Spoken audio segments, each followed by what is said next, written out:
Би бол альва зүйлүүдийг ярихдаа дандаа баримттай баталгаатай тийм зүйлүүдээр ярьдаг. Тэгэхээр энийг бол одоо зөвхөн би биш, нийт монголчууд бүгдээ мэдж байгаа. Энэ хүн яаж анх харлуулж хэлсэн те. Одоо анх хүлээн гишүүн болоод орчихсон би бол ментор нь байсан.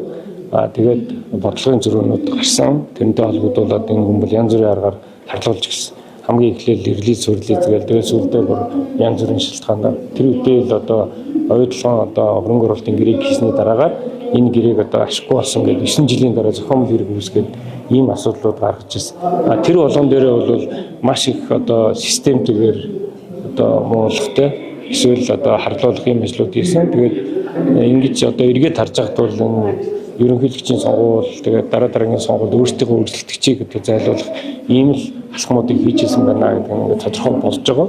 Тэгээд энэ НАТО холбоотой асуудлуудаар Монголд хэрэг үүсгэсэн, улсад хэрэг үүсгэсэн. Тэгээд 6 жил гаруй шалгаад энэ бол хэрэгсэхгүй болж цагаатсан байна. Тийм учраас би энэ Швейцараас ирсэн материалууд дотор хүртэл Монголоос явуулсан материалууд нь байгаа байхгүй. Тэгэхээр энэ бүгдийг хараад би баримт баталгаатай зүйлүүд ярьж байгааг би хэлмээр.